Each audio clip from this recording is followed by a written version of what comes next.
Grandmother, anyone who's got a Greek grandmother makes anarogrema.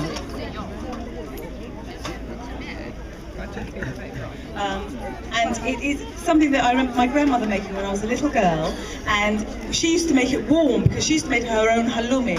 Anari is a byproduct of halloumi, and it is like a cottage cheese almost. It doesn't have any fat to it at all, so you can eat it. So when you have salty anari at breakfast, that's incredibly good for you. I'm going to fill it with sugar now, so not quite as good for you, but tastes fantastic.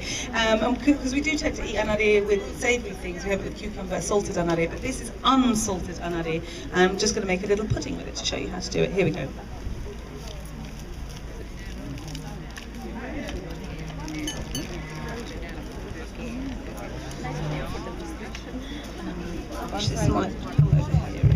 There we go, right, what you need to do to the anari is you need to pulverise it a little bit. So literally just bash it down and break its shapes, because then you can add the flavours to it. Now if you want to make a richer anarogrema, then you beat double cream and mix that into the mixture. But I think actually it's nice and light, just like this.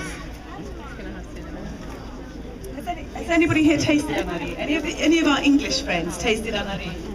No, well you're going to have to taste it today, then tell me what you think. Now I'm going to mix it with flavours for me. This dish for me is all the flavours of Cyprus mixed together, because I'm going to add to it now some Cypriot honey. And you can tell I learned to cook by my mother and my grandmother, because people say to me, how much? And I go, well, about that much. Luckily, my cookbook's coming out next month, and I had to measure everything, get it all weighed. So if anybody wants to copy it, it'll be out next month. And we've got the recipe there. So you're going to mix your honey into that. You're also going to add rose water, which is a real aroma of Cyprus. You know, just when I smell rose water, it just takes me straight back to Cyprus. This one, if you get to see it, is the best in the world because my uncle makes it. There is no bias or anything there. Galonas rose water, that's the one to get. What's it called? Galonas? Galonas. If you want an alternative, you can use orange blossom water, which gives it that slightly more neroli scent about it. Where's that from?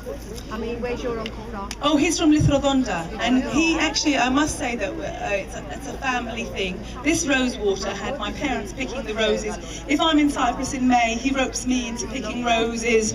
They're very thorny ones as well. So. Is he a priest? He is a priest, yes, he is. So I've added lots of rose water to that, and then the third kind of scent that you're going to get from this is cinnamon. And anyone who knows my cooking knows that it doesn't matter what I do, I've got to add a bit of cinnamon.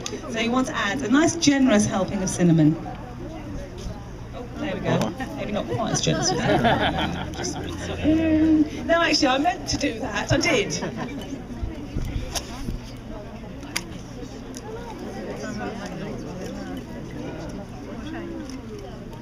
It needs a bit of muscle, so... Is this available easily, this galonas? I think he is actually. I think he's in all the supermarkets now, so you will be able to find him. Right, so you really need to mash that up so it becomes quite pulpy. Okay, who wants to be my masher? Can I have a masher, please? Anyone want to be a masher? Ella.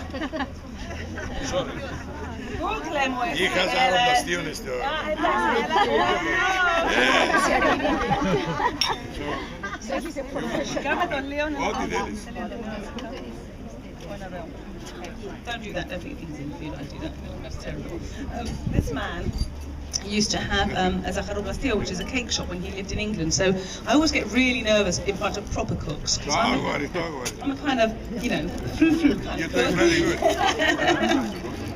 Right, so phyllo pastry. Don't even attempt to make phyllo pastry. It's just not, I mean, if you want to make your own puff pastry, I understand that, that's fine. But phyllo pastry is, I tried once, it was disastrous, it's so painful to do. So just go and buy it, life's too short. And the wonderful thing about phyllo pastry is it's very, very forgiving, because whatever you do with it, it's the last layer that shows. So, you know, if all the other layers are a terrible mess and there's cracks in them and rips, it doesn't matter. It's only the top layer that really shows, so that's all that matters.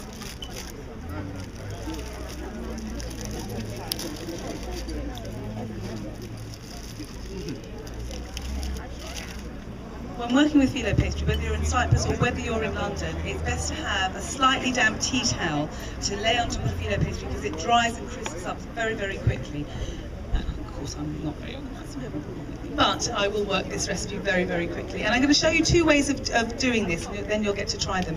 I'm going to make them either in these little muffin trays, like you could have done with the puff pastry and the feta ones, or I'm going to make some little parcels, but just to show you how simple it is.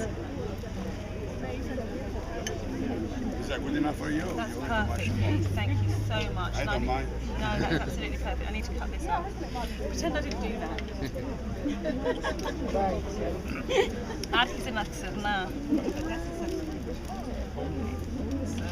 don't have to fold it. I'm just going to cut it if I could ever find a knife. This is my new assistant! I love that!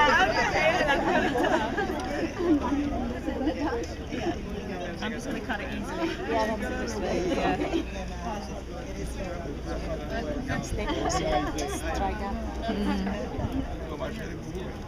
Can you tell I'm not well known for organisation? It's all about the looks for me, didn't you know? Merci. Right.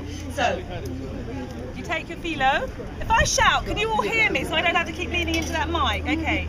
So, literally, you place it on top of your muffin tins and then just very, very roughly, without having to care too much about it, push it into the hole. Don't worry if some of these make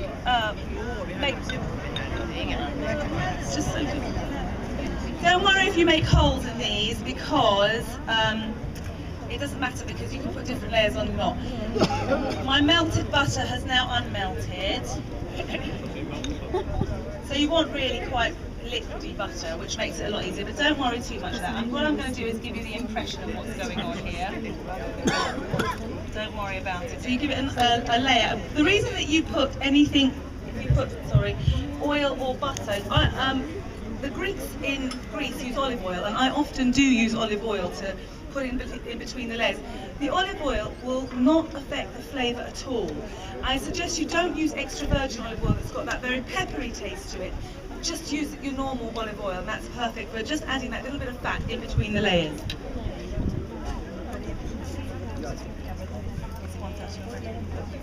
I'm just going to finish this one. I won't do the other one. I won't do the other one.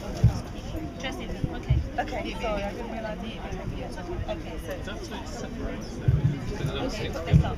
Okay, the reason, I've just been told we're out of time, but don't worry, there's plenty to eat, which is the most important bit. So you would layer that up 4 times, you would put your anari mixture right into the middle, pop them on top with walnuts, because anari and walnuts and rosewater, they all just complement each other. Again, pop it into the oven for around 20 minutes. The ovens here are vicious. They only needed 12 minutes, but my domestic oven, around 20 minutes. And then you separate them and you've got these little anarogrames. Maybe I can have some to just pass out here. How many layers try this time? 20 minutes in the oven. 4 layers. You always, the minimum, I mean, if you're making a baklava, you can put 20 layers if you like.